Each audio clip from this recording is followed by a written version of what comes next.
Alright,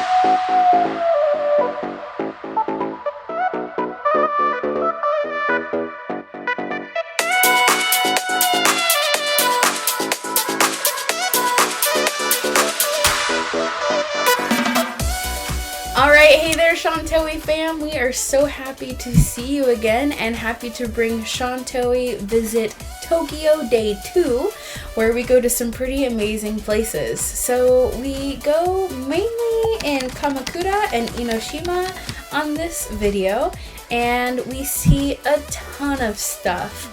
Primarily, we spent the first part of our day visiting a beautiful garden of Ajisai, which we'll tell you more about in just a bit. And then after that, we took a train ride over to Komachi Street, which is a very famous street with tons of delicious food, neat shops, and a lot of things to do.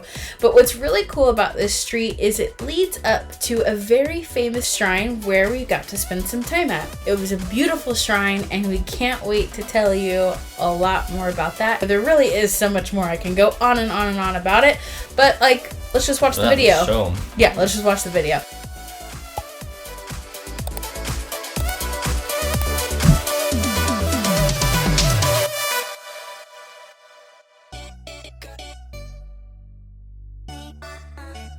Alright, so like we said, we went to this beautiful garden. It was, a couple hundred yen each for admission, but going up there, it was just so beautiful, so much nature to look at and to be a part of. It was really just a nice, relaxing break from the hustle bustle of the Tokyo city. If you remember in a past video that we did a video about a restaurant called Ajisai, which at the time we didn't really know what that meant. But getting a chance to come to this beautiful garden, we really got a lesson on Ajisai. And Ajisai is the Japanese word for hydrangea. Yeah, so it's just like you would see in the springtime, the sakura or cherry blossoms during the springtime. In the summer, usually is when the Ajisai come out and are just all throughout Japan. So this place was a very big spectacle to see them all throughout the garden area, as well as leading up to the temple there. So definitely very picturesque. There were many people who were posing with the bushes and stuff like that, with the flowers. So it was very beautiful just to see all those. Absolutely. And as you can see, there are a ton of structures in this particular garden, different shrines to visit and to see. Lots of history in this little garden. In the back area, there's along kind of the cliffside underneath, there's like these ruins that are in kind of like just like caves, and they were blocked off from other people to be able to disturb them or be near them. But it was cool to see from a distance that there were different little memorials and things for the past people, either in the temple there as well. So very cool just to kind of see the history with that if you're going through the signs and just seeing the temple itself. One thing I do love about going to temples or shrines are all the wishes. There's some really beautiful artwork on some of the wishes. Some of the ones that we can read in English are super inspiring. And then some of them are like, I wish for a cat or a dog. And also cute. Still really innocent. cute and sweet. Yeah. A lot of them are also just like for peace, for tests or exams, doing well, and things like that. So the ones we can read are really cool to look at, or even just the decorations.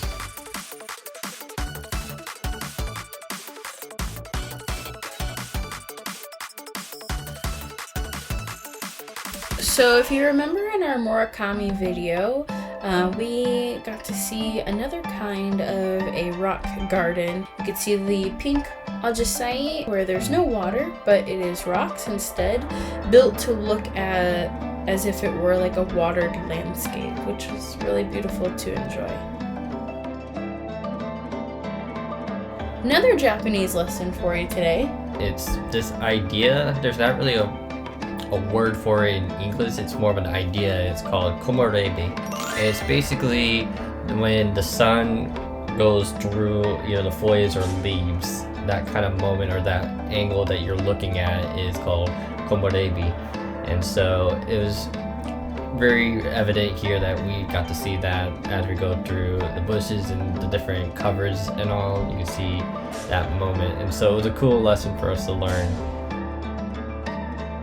We did have another experience here that we can't really show pictures of, but we did have a little tea inside this garden. There was a little tea house, which was really cute. Had lots of different teacups from all different time periods and locations in the world, which was really neat to look at. Again, sorry we don't have photos of that for you. But we did get to enjoy kind of a informal tea ceremony where we enjoyed a matcha tea and then an additional tea with a delicious sweet as well. So it was a nice little break from the day. So now we're gonna hop over to Komachi Street, very famous street, which first off, we were really hungry, so we stopped into Narutoya and Tenzo for lunch, which was an incredible little place to eat because it was pretty much all vegetarian. Everything that they had was basically farm to table. They made their own pickles and just the food was superb. It was amazing. Yeah, and there was really only like 3 sets in the menu and all, so you just kind of picked whatever one you wanted, and they had all these different sides and all, so it was really yummy. So after lunch, of course, you need something sweet. We found this ice cream place that had a unique ingredient. It had a couple unique flavors in general, and so I ended up getting a flavor that was sweet potato and matcha flavored, so a little swirl, and Chantal got the matcha flavor. Really refreshing and really hit the spot for just walking around and having our lunch, so it was yummy. Super yummy. Absolutely. But once we hit the end of Komachi Street, that is when you get to this beautiful shrine. And the name of that shrine is Tsurugaoka Hachimangu Shrine. So hard for me to say, but a beautiful shrine nonetheless. Yeah, it's a really cool place because it's in the middle of the city, and so many people have access or are walking towards that direction. They're going towards the temple, and so I felt like there was just a lot more people there, but it was really cool because there was a lot more ways that you could participate in the temple and all the different areas of it, so we got to learn quite a bit of the different traditions and the different ways to interact in the temple itself. We learned some really neat things, like this particular shot is just sake, where all the local vendors will come and they will pay their respects by donating or rather tithing sake to help their business. Yeah. But like Joey said, we learned a lot of the different cultural customs, what people do when they come to these shrines. There's so many different ways to participate when you come to these shrines. So it was really fun to learn culturally about some of those practices. There's definitely different areas of shrines for wealth and healing and protection, all different areas in which people participate in the shrine. Not all temples are going to have the same experiences because of that.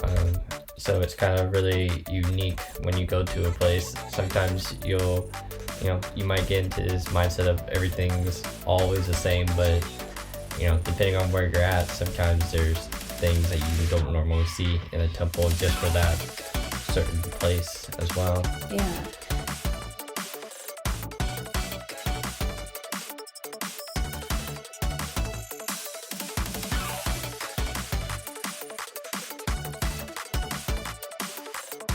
This pond was really neat, tons of koi as you can see, and also one vegetable I didn't expect to see here, lotus root lily pads here, and there were so many of them, so it was really neat to see that. And then another area of the shrine where you got to see those who donated to the shrine and helped keep it running. They commemorate their efforts by that. And then luckily we got a chance to hop over to go see some of the ocean. Yeah, this is kind of our first time really seeing the ocean. It was cool, one, getting on the train and seeing it first, and then we walked across the bridge over to an island that had a bunch of shops. It had another temple up there we didn't go, but it had different stalls and restaurants as well, food stands. And so we got to walk around there, and if you've followed us on Instagram, you've probably seen a short where we actually went to one of these stalls to try their squid cracker, which was really cool. It was very cool to see it be made as well, because they took the squid itself, they put that with the flour and just press it down into making the cracker. I thought it was really good. What do you think about it? Yeah, I thought it was delicious. It was definitely a delicious, tasty, fresh cracker, nonetheless. And I did like the umami kind of oceanic flavors that the squid brought to it. Yeah. It was tasty. I liked it a lot. And last, we finished up the day by hitting up this really neat train station before we went home, which had this cute little tank of these little jellyfish that I could not resist taking a little video of and sharing with you. But once we reached the other side, we got a little glimpse of the Tokyo Tower before finishing up the night and heading off to bed.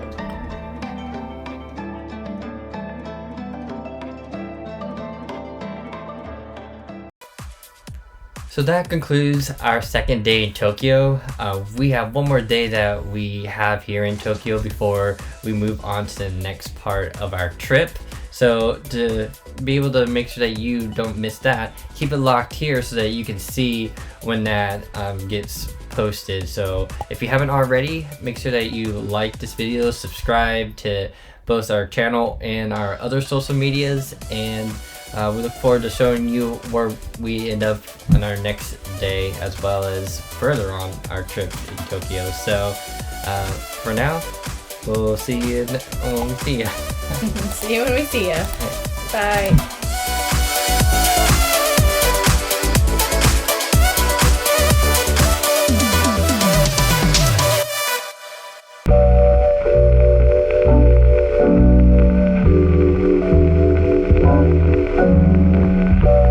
Welcome to my dream.